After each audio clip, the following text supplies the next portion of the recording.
Bersama saya Anissa Fatia Adha dan rekan saya Sania Putri Khairunisa. Inilah berita selengkapnya. Perperangan antara Palestina dan Israel tak berkunjung selesai. Negara Palestina semakin hari semakin parah. Israel tidak menyerah walaupun Palestina sudah begitu parah. Di Palestina sudah tidak ada lagi kota yang dapat menyelamatkan diri. Semua kota sudah lebur dengan bom dari Israel. Negara Palestina sudah banyak mendapat bantuan dan dukungan dari negara luar. Palestina menerima banyak bantuan, salah satunya rumah sakit dan beberapa dokter. Rumah sakit itu dibuat agar bisa mengurangi jasad yang bertambah. Rumah sakit itu dibuat jauh dari tempat yang sering terkena bom. Ternyata rumah sakit itu ketahuan oleh salah satu tentara Israel dan dibom hancur lebur.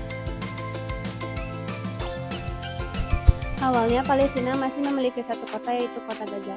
Kota Gaza pada awalnya masih aman, tapi tak lama Israel mengebom kota tersebut.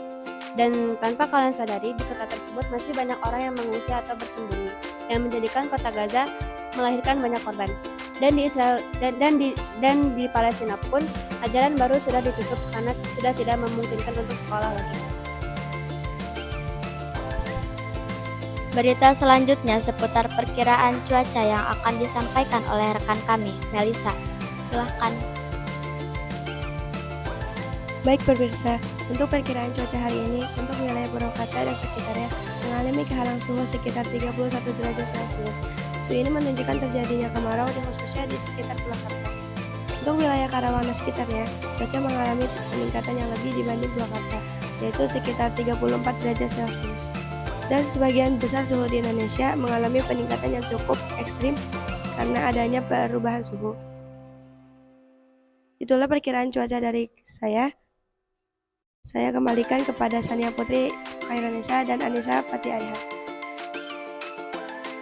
Baik, berita tadi sekaligus menutup perjumpaan kita hari ini. Saya Anissa Fatia Adha dan Saya Sania Putri Khairunisa. Selamat beraktivitas dan sampai jumpa. Wassalamualaikum warahmatullahi wabarakatuh.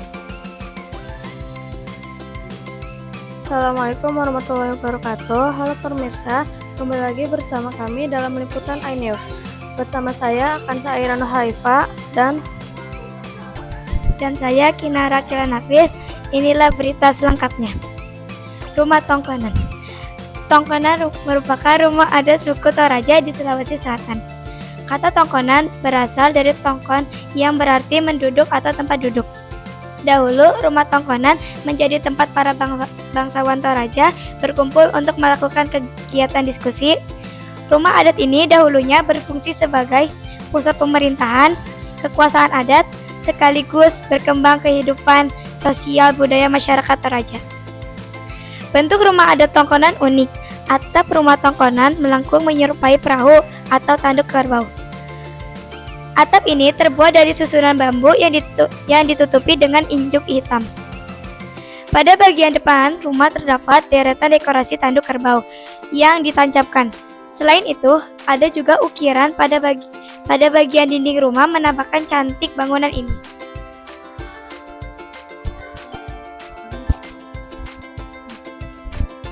ukiran ini bermotif garis-garis lengkung yang harmonis. Paula hias yang ada pada tongkonan juga mengandung makna sosial, ekonomi dan religius magis, terutama yang berhubungan dengan realitas kehidupan masyarakat Toraja. Rumah tongkonan terdiri dari dua bagian. Bagian bawah rumah biasanya digunakan sebagai kandang kerbau. Bagian dalam rumah dijadikan tempat tidur dan dapur. Antara bagian bawah dan bagian atas dihubungkan tangga. Posisi atau letak tangga dan pintu disesuaikan dengan konsep kepercayaan masyarakat Toraja. Perbedaan suatu tongkonan mengandung makna sosial dan ekonomi. Semakin banyak ruangannya, semakin tinggi kedudukan tongkonan tersebut.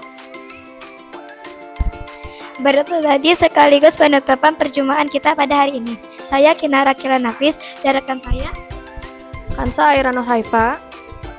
Selamat beraktivitas dan sampai jumpa kembali. Wassalamualaikum warahmatullahi wabarakatuh.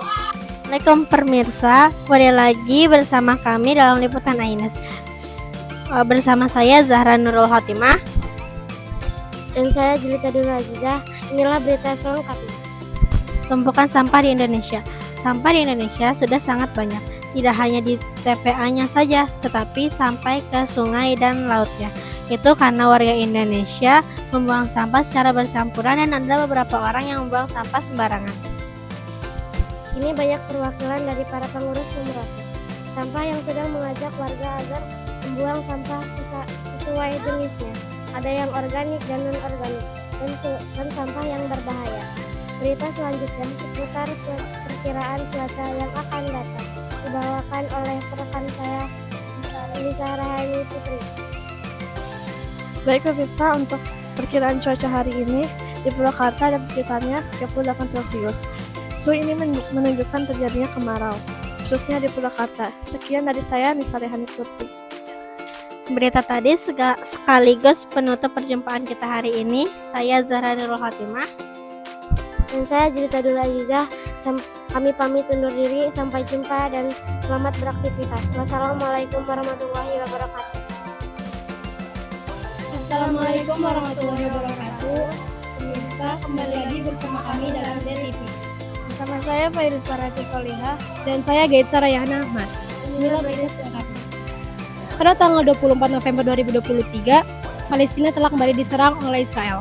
Karena itu, kejadian ini memakan banyak korban jiwa, yaitu sekitar 654 korban jiwa. Kebanyakan korban jiwa adalah anak-anak. Karena anak-anak di Palestina tersisa sedikit, pemerintah memutuskan untuk menutup tahun ajaran 2023-2024 di Palestina, sehingga tidak ada lagi sekolah di Palestina, karena mereka kekurangan murid untuk diajar. Oleh karena itu, kita harus menolong dan mendoakan mereka agar selalu dilindungi oleh Allah Subhanahu wa Ta'ala. Berita selanjutnya seputar perkiraan cuaca yang akan disampaikan oleh rekan kami, Azkia Hurlain. Silakan. Baik pemirsa, untuk perkiraan cuaca hari ini, Senin 20 Mei 2024, untuk wilayah Purwakarta dan sekitarnya mencapai suhu 27 derajat Celcius. Cukup cerah. Itulah perkiraan cuaca hari ini. Saya kembalikan kepada Gaitsa Rayhana Ahmad dan Fairuz Farati Solihah. Silahkan. Berita tadi sekaligus menutup perjumpaan kita hari ini. Saya Fairuz Farati Solihah. Dan saya Gaitsa Rayhana Ahmad. Selamat beraktivitas dan sampai jumpa. Wassalamualaikum warahmatullahi wabarakatuh.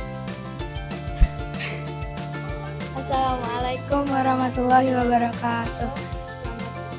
Pemirsa, kembali lagi bersama kami dalam Aines. Bersama saya Kisha Albiato Almaira. dan saya Malika Fatlatiana. Inilah berita selengkapnya. Erupsi Gunung Merapi. Pada tanggal 3 Desember 2023, terjadi erupsi Gunung Merapi. Salah satu korbannya bernama Siska. Siska adalah seorang mahasiswi tingkat akhir yang sedang menaiki gunung bersama teman-temannya, sekaligus merayakan atas keterimaan skripsinya dan akan wisuda di esok harinya. Tapi rencana Tuhan tidak terduga. Gunung yang didaki Siska dan teman-temannya bererupsi. Kejadian itu memakan banyak korban jiwa dan luka berat. Siska dan teman-temannya termasuk korban yang tidak selamat. Siska ditemukan terakhir. Ketika ditemukan, dia berada di gunung paling atas dengan kondisi terselimuti abu dan sudah tidak bernyawa. Berita tadi sekaligus menutup perjumpaan kita hari ini. Saya Kisha Alfiato Almaira dan rekan saya Fatila Kiana. selamat beraktivitas dan sampai jumpa kembali. Assalamualaikum warahmatullahi wabarakatuh. Pemirsa, kembali lagi bersama kami dalam liputan 6 siang. Bersama saya Zafira Dan saya Natasha. Inilah berita selengkapnya. Sulap limbah fashion menjadi barang berguna. Model pakaian terus bermunculan seiring dengan berkembang industri fashion. Namun melesatnya industri fashion juga berbanding lurus dengan tercemarnya lingkungan. Jika terus-menerus limbah tersebut akan berdampak pemanasan global. Hal itulah Filja yang memotivasi untuk mengelola limbah fashion yang berguna. Sisa kain itu biasanya dijadikan masker, rompi, scrunchie, dan lain-lain. Filja dibantu oleh tetangganya karena dia belum bisa menjahit. Meskipun begitu, Filza tak menyerah begitu saja. Tantangan lainnya adalah ketika barang yang digunakan, yang diperoleh, yaitu kain yang didapatkan tidak perfect, sehingga ia harus menjahit kain-kain tersebut yang membuat pekerjaannya menjadi lebih lama.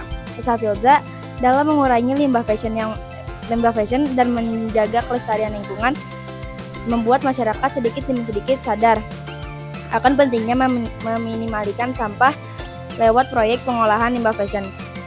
Filza mengikuti penganugerahan Pangeran dan Putri Lingkungan Hidup 2021 yang bertujuan memberikan dampak positif bagi lingkungan. Berita tadi sekaligus penutupan berjumpa kita hari ini. Saya Zafira Dan saya Natasha. Selamat beraktivitas dan sampai jumpa kembali. Wassalamualaikum warahmatullahi wabarakatuh.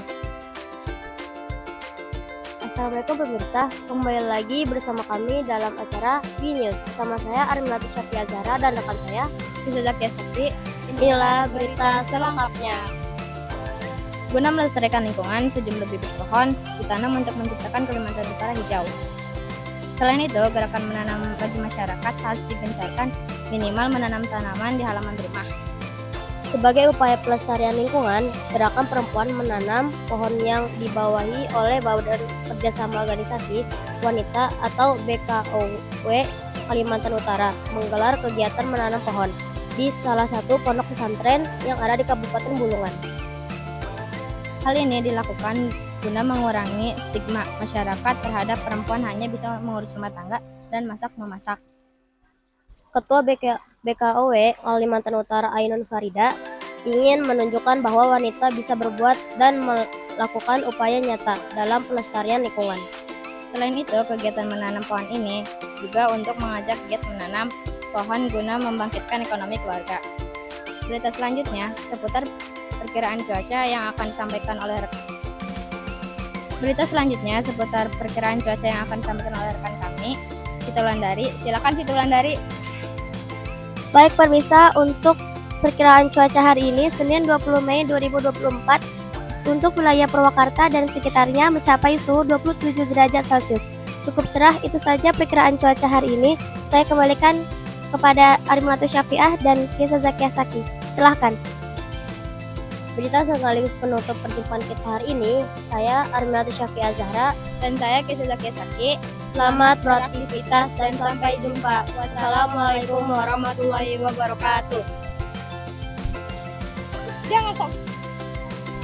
Assalamualaikum pemirsa, kembali lagi bersama kami dalam Dunia Cantik. Bersama saya Nesa Yasmin Sudrajat dan rekan saya Hana Nurbaiti. Dan inilah berita selengkapnya. Di daerah Purwakarta terdapat pondok pesantren modern yang sudah berdiri sejak tahun 19 yang bernama Al-Muhajirin. Kini Al-Muhajirin sudah memiliki 7 kampus dan kami akan membahas salah satunya, Al-Muhajirin Kampus 3. Al-Muhajirin Kampus 3 ini memiliki 3 program unggulan, yaitu Bahasa Arab, Inggris, Kitab Kuning, dan Tahfiz Quran. Al-Muhajirin 3 sudah berdiri sejak tahun 2013. Dan Al-Muhajirin 3 ini sudah memiliki banyak santri yang berprestasi. Dan sudah banyak santri yang mendapatkan beasiswa ke luar negeri. Berita tadi sekaligus menutup perjumpaan kita hari ini. Saya Nesa Yasmin Sudrajat dan rekan saya Hana Nurbaiti. Selamat beraktivitas, sampai jumpa. Wassalamualaikum warahmatullahi wabarakatuh.